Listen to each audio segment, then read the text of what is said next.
La critique se poursuit, on parle de cinéma. Je suis toujours en compagnie de Muriel Joudet, critique entre autres aux Inrocks, et nous a rejoint en ligne Charlotte Garçon, rédactrice en chef adjointe des Cahiers du cinéma. Dans quelques instants, un documentaire sur Fernand Deligny, mais tout de suite, on embarque avec Meryl Streep. Alice has a manuscript that's due really soon. Everyone at the agency is getting a bit nervous. I mean, I haven't seen a manuscript. Have you seen the manuscript? I have not seen a manuscript. For years now, she's been hinting that she's revisiting one of her characters. So I've booked her on the Queen Mary 2 with her 2 friends and her nephew. Here's to picking up the conversation where we left off. And here's to reconnecting the gang of 3 who we used to be. Did she always talk like that? I'm going to start work on my manuscript. Swim at 3, dinner at 7, back on, to work, or bed, or both. I'll probably work in bed. I kind of feel like I'm spending time with 3 almost like... Dinosaurs. No. You believe Alice and her book determined your whole life? The consequences on my life of her actions were unacceptable. Want to go have a drink later? No, I can't. Where's Tyler? He has a date, an older woman. How much older? Like in her 80s?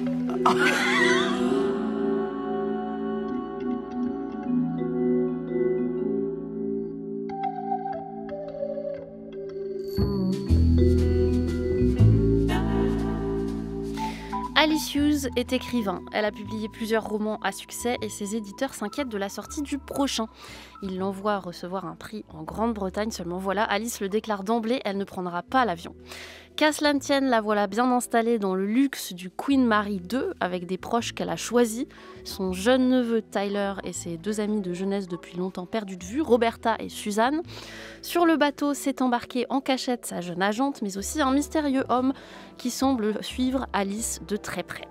La Grande Traversée, titre anglais Let Them All Talk, beaucoup plus intéressant ce titre anglais. C'est le nouveau film de Steven Soderbergh qui sort directement en France sur Canal+. Soderbergh, réalisateur prolixe s'il en est, celui de Citons-les, Trafic, Contagion ou encore Magic Mike. Charlotte Garçon, que penser de ce film La Grande Traversée ? Oui, le film s'ouvre effectivement sur une sorte de panne d'écriture, puisqu'on entend off l'écrivaine dire il doit bien exister un moyen de mieux décrire les choses, d'aller des mots pour aller au-delà des mots. Voilà, donc c'est un peu en même temps un lieu commun de la création littéraire, mais cette panne qu'on pressent, même si elle la cache à ses agents, est une sorte de prélude à une relance. On se dit elle va s'embarquer et effectivement il va y avoir traversée et peut-être donc relance créative. Moi, j'ai un petit peu eu l'impression que Soderbergh aussi essayait de se relancer en se payant un moment d'amateurisme chic, enfin, très luxueux, parce que on a quand même l'impression d'un cinéaste qui prend une Rolls-Royce pour aller chercher son pain.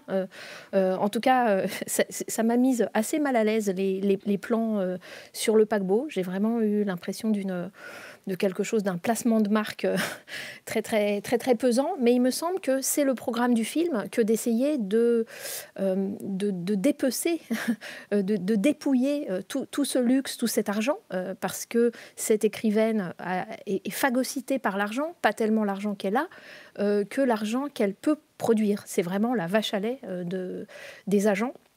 Donc en fait, ils attendent une suite à son prix Pulitzer. Ils veulent savoir si ce qu'elle écrit est bien la suite du roman le plus à succès qu'elle a fait et qu'elle-même n'aime pas tellement. Donc voilà, le film programme cela, c'est-à-dire qu'il commence avec quelque chose de ce bateau, ce mastodonte de la mer extrêmement luxueux et cette apparence publicitaire du film. Et puis peut-être qu'il va réussir disons, à détacher de tout ce faisceau d'argent, ce qui est quand même le sens, c'est-à-dire une conscience de romancière. Quelqu'un qui passerait dans le monde, la vie, qui laisserait tout le monde parler pour pouvoir, elle, ensuite créer. Je ne suis pas sûre, moi, dans le programme que déroule le film, qu'il y réussisse. Mais je voudrais peut-être... Muriel Joudet. Oui, c'est vrai que ça aurait dû s'appeler La Petite Traversée. C'est vrai que normalement, et je sais que Charlotte adore Elle et lui, les paquebots, quand on fait un film sur un paquebot, c'est toujours un lieu de conversion, quelque chose qui est de l'ordre du mélodrame, de la flamboyance. C'est toujours voilà, quelque chose, une conscience qui se retourne.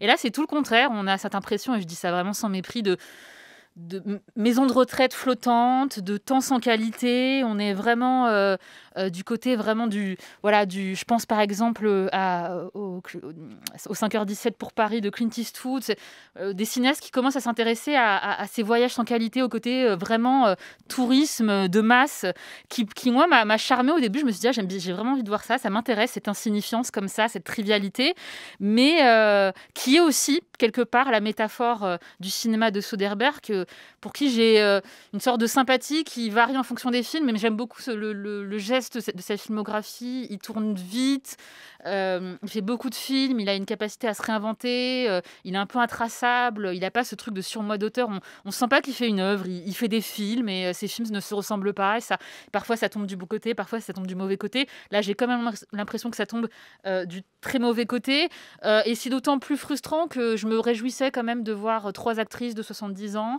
dont 2 qu'on voit plus du tout, Diane West qu'on a pu voir chez Woody Allen, Candice Bergen dont je me souviens dans le dernier film de George Cukor, enfin des actrices qui réapparaissent.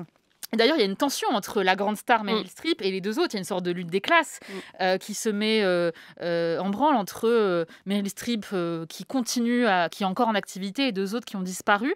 Et je trouve que, d'ailleurs, on ne l'a pas dit, mais le film a été tourné en 10 jours sur le Queen Mary 2.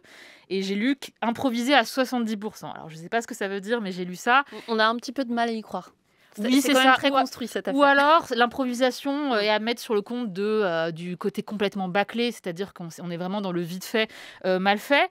Et donc moi j'étais d'autant plus énervée de voir ce petit objet bâclé et désinvesti, qu'on n'a pas l'habitude de voir des actrices de 70 ans dans des films d'auteur, ou alors on va les voir dans vraiment des nunucheries, genre le book club. Et là je me suis dit, c'est vraiment dommage de ressortir ces 2 actrices pour faire quelque chose que je trouve très violent, notamment sur le personnage de Candice Bergen, dont on nous dit au début qu'elle est très frustrée par sa vie de vendeuse dans une boutique de lingerie. Et puis sur le bateau, ça s'améliore pas. Elle finit vraiment par être complètement sacrifiée par le film. Et donc, en fait, on est vraiment dans l'archétype de la femme de 70 ans hyper frustrée qui en veut à son ancienne copine d'avoir réussi. Donc, il se passe rien avec ces personnages. C'est quand même un film qui tourne autour de Meryl Streep, même Meryl Streep qui pourrait être quand même aussi un alter ego de Soderbergh, c'est-à-dire, bon, j'ai du temps, je peux écrire, et en fait, je suis en panne d'inspiration. Et Soderbergh aussi, Soderbergh, en direct. C'est aussi le réalisateur qui ne cesse de dire qu'il va arrêter le cinéma, voilà. Et qui sort un film presque tous les ans depuis qu'il a dit qu'il allait arrêter le cinéma. Si on fait la psychanalyse du film, il nous montre qu'il est quand même en panne d'inspiration. Et je trouve qu'il ne rien faire de ces corps-là, de ces femmes-là, je trouve que c'est une faute. C'est-à-dire qu'autant continuer à filmer des hommes blancs de 30 ans ou 40 ans, si c'est pour nous montrer ça, je pense qu'il y a un gros problème dans le scénario, qui est écrit par une grande nouvelliste qu'on ne connaît pas, nous, ici en France, mais qui est très réputée aux États-Unis, et qui a écrit et pour moi, je vois, comme souvent on peut voir la pièce de théâtre dans des adaptations cinématographiques, là, je sens un scénario dont Soderbergh s'est emparé, il n'a pas réussi à en faire grand-chose, il l'a pas amélioré, alors qu'il y a plein de pistes, notamment la piste, pour reparler d'un film de croisière, Des hommes préfèrent les blondes. Oui, est-ce que Candice Bergen, y revenir, donc qui est pauvre, essaye de s'acoquiner avec des millionnaires sur le paquebot, et ça prend pas, mais il se passe rien. Ça aurait pu donner lieu à des choses beaucoup plus belles, et en fait on voit juste une femme qui cherche du fric, quoi. Donc voilà, moi c'est ça qui m'énerve, ce qui me frustre, c'est de ne rien faire de ces corps-là, quoi. Et je vous trouve dur avec ce film que je trouve plutôt pas mal, moi personnellement, et je trouve que, bon, pour rebondir sur ce que vous venez de dire, Muriel, certes les personnages sont assez sacrifiés, enfin les 3 personnages des femmes, mais les autres aussi. C'est-à-dire que le jeune mâle blanc, qui est donc le neveu, Tyler, il est tout à fait inexistant dans le film. L'agente, encore pire, qui est interprétée par une actrice que je ne connais pas et dont je n'ai pas le nom sous les yeux, mais qui est une très belle femme et qui, dans sa beauté, est assez fade et dont on se demande ce qu'elle vient faire à cet endroit. Mais tout est désinvesti. Voilà, tout est désinvesti, mais est-ce que dans ce désinvestissement, et y compris le côté façade publicitaire du Queen Mary 2, il n'y a pas une forme de cruauté qui quand même prend un peu, donne un peu de tension au film au bout d'un moment, Charlotte Garçon?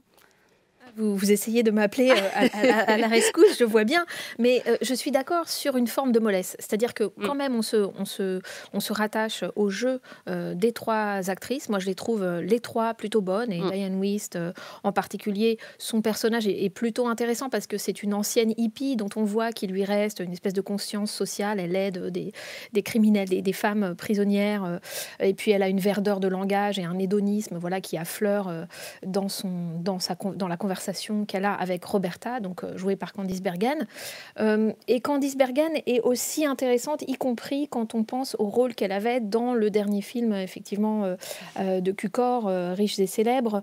Donc, je crois qu'il y a quand même un travail qui est fait autour de ces actrices, de ce qu'elles peuvent apporter. C'est pas aussi catastrophique, mais je pense que la mollesse, pour moi, vient du fait que, comme le film a un long épilogue, lui, très grave, c'est-à-dire qu'une fois qu'on touche terre, littéralement, une fois que le paquebot accoste, eh bien là, on a l'impression qu'il faut que l'ensemble du film, sa mollesse, sa légèreté, son côté anodin, soit racheté par une série de conversations très sérieuses, voire graves, et d'événements graves.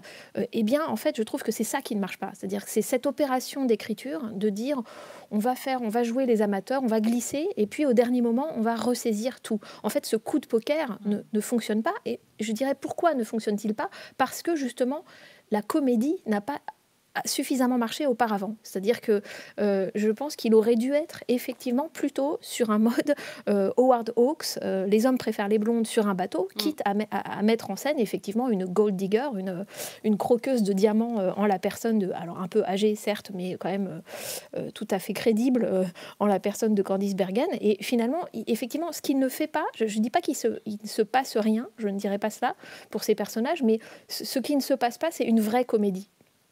C'est ça qui m'a manqué. Pour autant, j'ai l'impression que tout ce que vous décrivez de l'épilogue, c'est-à-dire la cruauté, la ressaisie par une forme de cynisme à la fin du film, elle se met en place, et c'est peut-être un des intérêts du film, elle se met quand même en place avant, et notamment dans ces conversations en effet entre Suzanne et Roberta, qui se jouent souvent autour d'un plateau de jeu, donc on a les échecs, Monopoly, que je trouve assez bien écrite par rapport au reste du film. Muriel Joudet.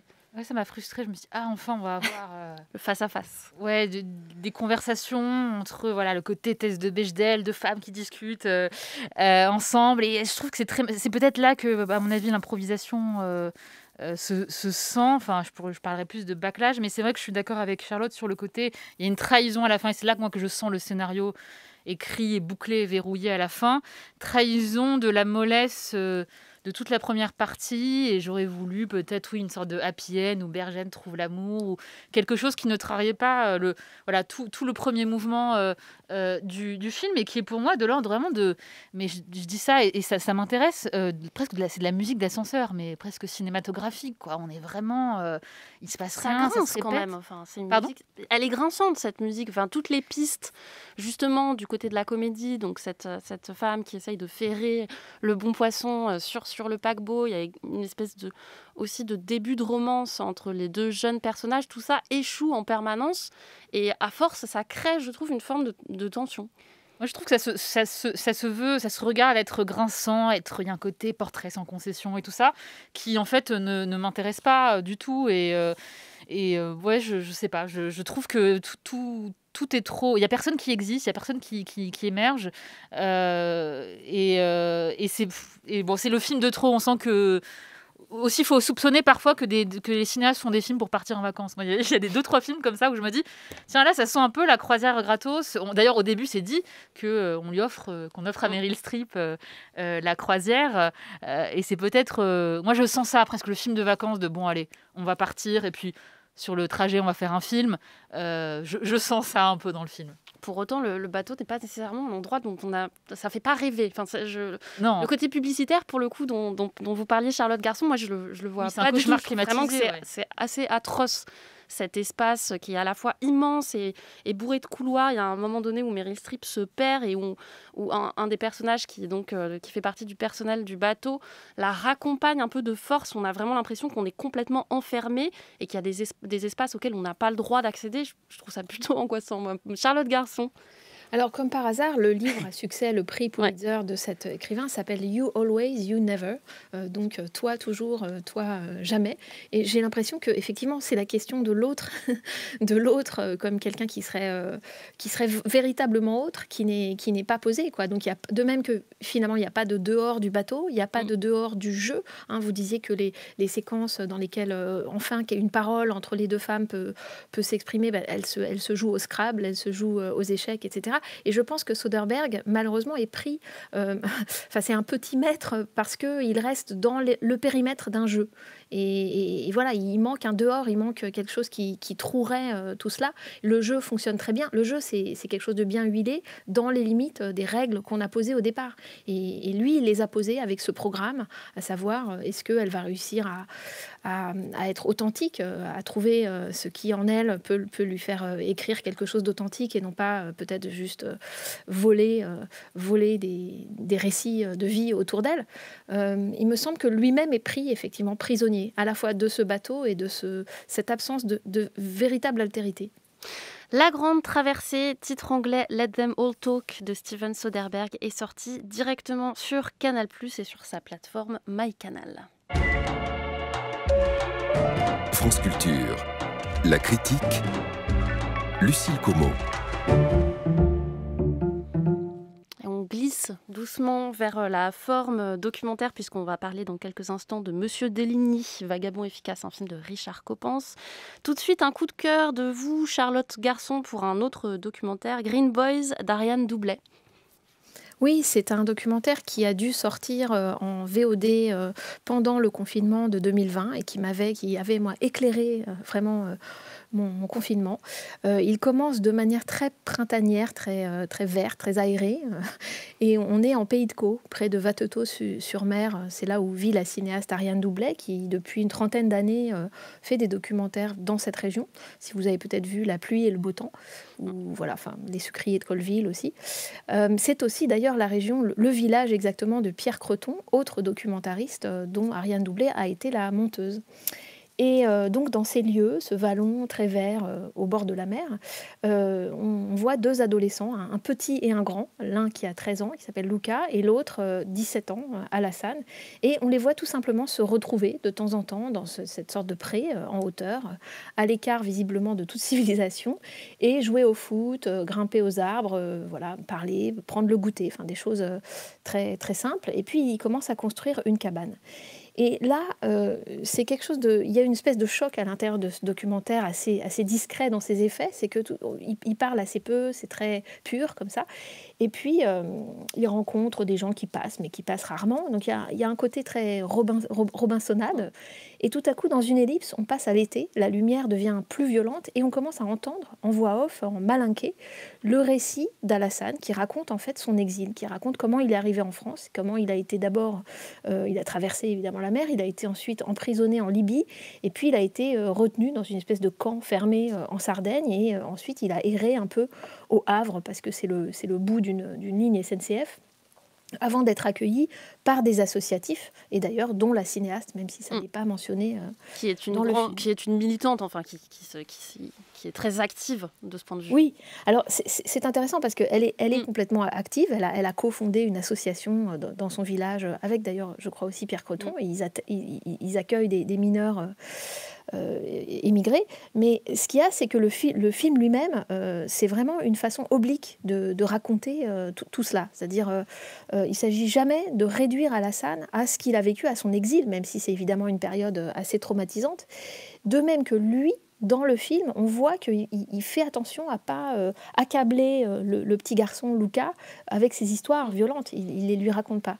Et il me semble que justement, la cabane que les garçons construisent, en fait plutôt que Alassane construit, et qui d'ailleurs ressemble à une case africaine, on se dit qu'il sait construire, il a un savoir-faire architectural, et bien cette espèce de structure, de squelette comme ça, de chaume et de branches qui laisse passer l'air, qui laisse passer la lumière, c'est peut-être aussi une allégorie de deux choses. D'abord, une certaine idée de l'accueil, un accueil qui ne serait pas paternaliste, justement, c'est-à-dire qu'on offrirait à l'autre un refuge, un abri, etc., mais quelque chose qui est quand même assez ouvert, qui le laisse libre. Et puis surtout aussi, peut-être, l'allégorie de ce que peut être un documentaire.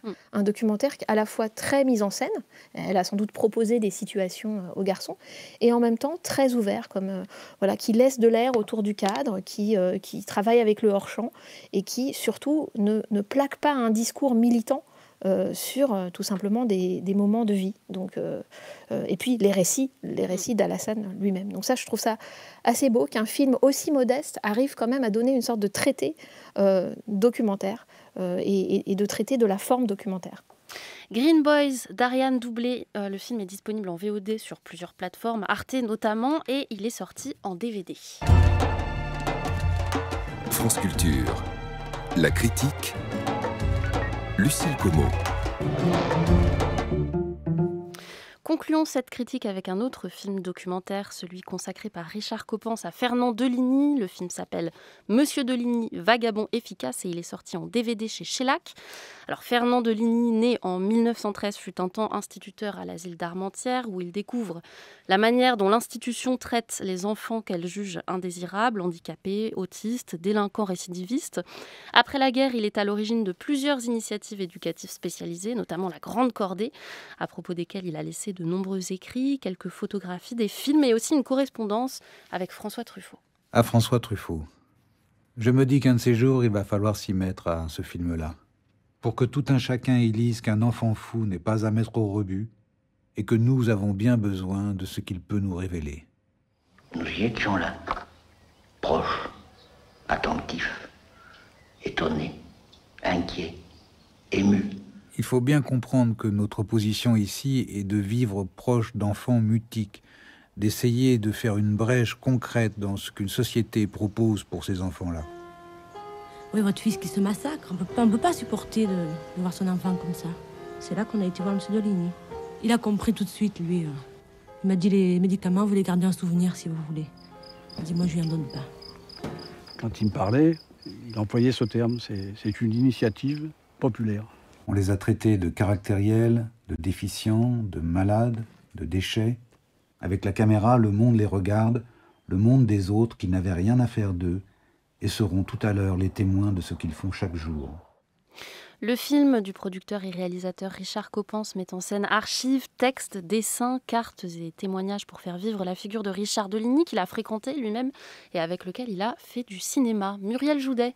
Oui, alors moi je ne connaissais pas Fernand Deligny, mais en voyant le documentaire, j'ai évidemment fait lien avec tout un moment, je pense, qui commence dans les années 50, qui s'étale jusqu'aux années 70, où il y a une sorte de critique des institutions, où il y a une redéfinition de ce qu'est la maladie, de ce qu'est la folie, de ce qu'est un patient. Donc je pense à l'Anti-Édipe de Guattari et Deleuze, à Foucault, et bien sûr, on n'en parle jamais dans le documentaire, mais je pense que le Richard Coppens n'a pas le temps d'en parler, à la clinique de Laborde, qui est donc cette institution psychiatrique alternative où les patients participent aux décisions et ça, en fait, ça leur redonne une place et ça les sort du statut de patient. Ils deviennent agissants. Toute la question, de toute façon, est celle de la réappropriation, de l'appropriation de soi, que ce soit par des institutions parallèles ou par le cinéma. Exactement, c'est ça. Donc il y a à la fois un travail de redéfinition qui passe aussi par le fait qu'on doit trouver une place pas pour guérir, pas pour accueillir, pour permettre, parce qu'on insiste beaucoup dans le documentaire sur ce terme, de permettre à ces vies-là de juste être, quoi. Et ça, on le sent très fort, que Fernand Deligny, c'est d'abord un travail sur les mots qu'il fait d'abord, et puis ensuite un travail sur l'espace, et ça, on le voit vraiment à l'image. Alors aussi, le documentaire ne nous dit pas que Deligny est passé par la clinique de Laborde, que c'est là qu'il a rencontré Jean-Marie, ce petit Jean-Marie, cet enfant mutique de 11 ans que Truffaut voulait dans L'Enfant sauvage. Et donc Deligny dit c'est l'institution qui pose problème, c'est pas les patients. Si on enlève le concept de sanction, la faute n'existe plus. Si on sort de l'asile, alors les fous n'existent plus, ou les malades n'existent plus. Et à l'image, on voit comment cet espace prend forme. Ça se voit vraiment au début et à la fin du film. On a d'abord les plans de l'asile psychiatrique, un espace complètement carcéral, très géométrique, dont on se dit qu'il n'est là que pour pour qu'on s'échappe, vraiment, et qui ne peut produire que de la délinquance. Et puis ensuite, on va voir ces dessins très beaux que Coppens filme en gros plan. Et je pense que aussi Coppens est dans un travail il se met au diapason de son sujet, et donc il va utiliser le gros plan à chaque fois où on voit ces lignes d'air. Alors qu'est-ce que c'est une ligne d'air? C'est en fait, à la grande cordée, les gens qui entourent les enfants autistes ou les enfants mutiques, je ne sais pas quel est le terme le plus approprié, prennent des grandes feuilles de calque et dessinent les trajectoires des enfants. Donc tout leur trajet dans le jardin pour voir où ils vont. Et à partir de ces dessins qui produisent comme des sortes de ramifications qui ressemblent vraiment à des branches d'arbres. Des arborescences, ouais, voilà, des arborescences. On va redessiner l'espace, reconfigurer l'espace en fonction de leur trajet. Donc on n'impose plus un espace, on déduit l'espace de ce que font les enfants, et ça se voit à l'image, ça qui est très fort. Et il y a même un troisième moment qui est à la fin, les dessins d'un homme autiste, on retrouve en fait les petites cases de l'asile psychiatrique. Il dessine des petites cases colorées, mais là on sent tout de suite que la case n'a plus le même sens, que c'est autre chose, que c'est une autre organisation. C'est une manière singulière de filmer des choses, de filmer des livres, de filmer des couvertures, de filmer des couvertures de livres, des dessins, de filmer des films. Et pour autant, ce qui est étonnant, c'est qu'on découvre presque après, en se renseignant sur Deligny, qu'il a lui-même fait, alors c'est peut-être pas vraiment le bon mot, mais en tout cas qu'il a des films à son actif, 3 films dont on voit très peu de choses. Et je pense qu'il y a là évidemment une décision de Richard Coppens que je suis pas sûre absolument de comprendre a posteriori, Charlotte Garçon. Oui, c'est très compliqué de faire un seul film de durée normale, 1h30, sur Deligny, parce que Deligny, c'est vraiment c'est un continent. Enfin, donc ce film-là est une initiation, et je trouve et qui donne vraiment envie d'aller voir ce qu'il a fait. Alors à la fois ce qu'il a tourné. Alors l'un de ses films les plus connus a en fait été réalisé, il le dit quand même dans Richard Coppens, par Jean-Pierre Daniel, puisqu'il avait juste fait tourner des rushs, enfin, il a laissé les rushs. Voilà, c'est pas quelqu'un qui a tenu la caméra véritablement, Deligny. C'est exactement justement cette position qu'il essaye de décrire dès ses premières lettres, dès la correspondance qui est citée quand il parle de son passé d'instituteur dans cet hôpital psychiatrique très carcéral, parce qu'il y a 1200 personnes, mais seulement des gardiens, un seul infirmier et un seul psychiatre. Et lui est à ce moment-là instituteur d'une classe d'enfants spéciaux, et il dit heureusement on ne me demandait pas de leur apprendre quoi que ce soit, et il dit j'ai pu servir d'articulation de quelque chose, il fallait quelqu'un qui ne soit jamais pris dans la fonction, et c'est ça qui intéresse, c'est-à-dire que c'est pas un documentaire portrait qui ferait consister une espèce d'ego qui serait celui de Deligny. Bien sûr que Deligny, on l'entend, il a une plume extraordinaire, c'est vraiment, il y a quelque chose dans la syntaxe qu'il emploie, dans les mots de très très singulier. Par exemple, il dit la société a tout prévu, et même des lieux où un vivre le soit prévu, parce que les enfants sont traités d'invivables, incurables et invivables. Demeurer dans une demeure à demeurer. Donc c'est évidemment quelqu'un qui est écrivain, mais le film n'insiste pas sur cette espèce de consistance d'une personne héroïque qui aurait sauvé des enfants ou des psychotiques ou des autistes. C'est pas du tout ça. C'est justement cette espèce de position vide qui l'intéresse, de position purement fonctionnelle qui l'intéresse. Et autre chose, je pense qu'il fait le choix, non pas... Il fait quand même le choix du point d'articulation de ce que lui, cinéaste, Richard Coppens, et opérateur, l'a touché quand il est allé voir justement à Monoblet dans les Cévennes, quand il a vu Deligny. C'était dans les années 70. Ouais, pardon. Voilà.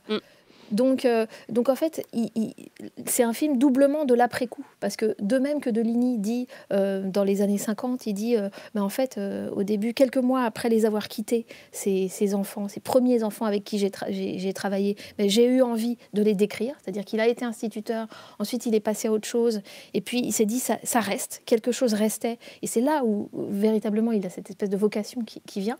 Le film aussi est né dans l'après-coup.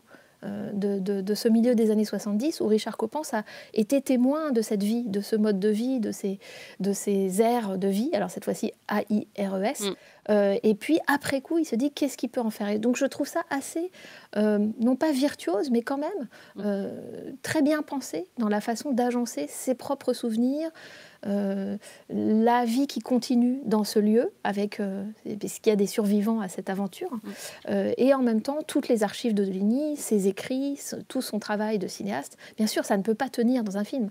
Alors c'est là où le DVD lui-même est peut-être un tout petit peu décevant, parce qu'il aurait pu être un énorme coffret avec tout plein de films autour. Oui. Et des textes. Oui, bien sûr. Pardon. Oui. Muriel Joudet. Oui, c'est vrai que on n'a pas beaucoup parlé de Truffaut, mais c'est vrai qu'en creux, il y a un portrait de Truffaut qui se dessine d'un moment aussi. Donc j'ai dit qu'il concernait la philosophie, la psychiatrie aussi, mais qui concerne finalement, Copin ne creuse pas trop cette piste, mais quand même, il nous apprend des choses. C'est que les travaux de Deligny innervent totalement et réajustent le travail de Truffaut, qui réécrit la fin des 400 coups après avoir rencontré Deligny, qui lui dit non, là, je sais plus, je crois que il restait Douanel restait enfermé. Finalement, il va au bord de la plage. Et cette scène culte, on la doit à Deligny. Et en fait, qu'est-ce qu'on retrouve à la fin des 400 coups ? On retrouve la ligne d'air, c'est-à-dire qu'on retrouve, finalement, il y a une sorte de parallèle à faire entre ce que fait la Nouvelle Vague et ce que fait Deligny. C'est-à-dire on arrête d'imposer un cadre et on sort des studios en même temps qu'on sort de l'asile psychiatrique. Moi, en tout cas, c'est le parallèle que forcément, qui n'est pas trop pensé par le documentaire, mais forcément, on se dit, Nouvelle Vague, Deligny, c'est la même chose. Comment sortir des institutions, que ce soit le cinéma ou que ce soit les institutions psychiatriques. Et ce qui est très beau, c'est que, oui, vous l'avez dit, Deligny parle très bien, et c'est d'autant plus frappant que justement il cherche, et ça qui est très beau, à la fois de sortir des institutions, mais sortir de la parole, créer des lieux en dehors de la parole. Ça, je trouve ça très fort, cette obsession de comment on fait pour sortir de tous les cadres qui nous sont imposés, et même quand...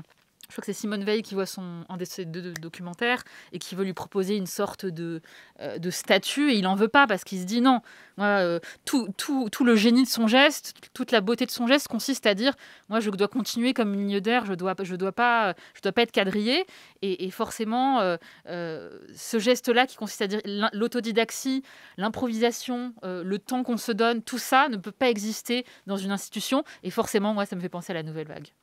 Monsieur Deligny, Vagabond efficace, le film est sorti en DVD chez Shellac. J'annonce à ce propos la diffusion d'une série de 3 émissions produites par Françoise Estèbe avec Deligny, c'était en 1977. Ce sera diffusé dans les nuits du 28 au 30 avril et l'écoute est déjà disponible sur le site de France Culture.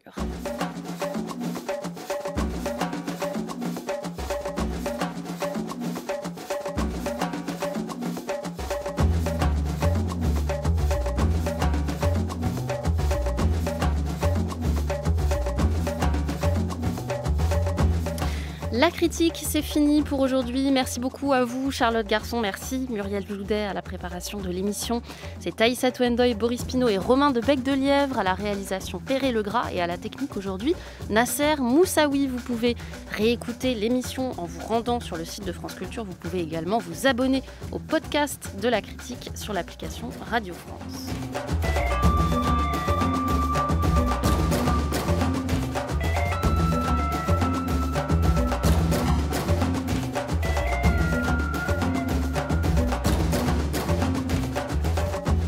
Lundi, vous retrouverez Olivia Gesbert et La Grande Table. Quant à nous, on se retrouve la semaine prochaine pour une critique consacrée à la littérature et à la musique classique. Entre autres, Le Silence de Don DeLillo et une nouvelle mise en scène de l'opéra Péléas et Mélisande de Debussy.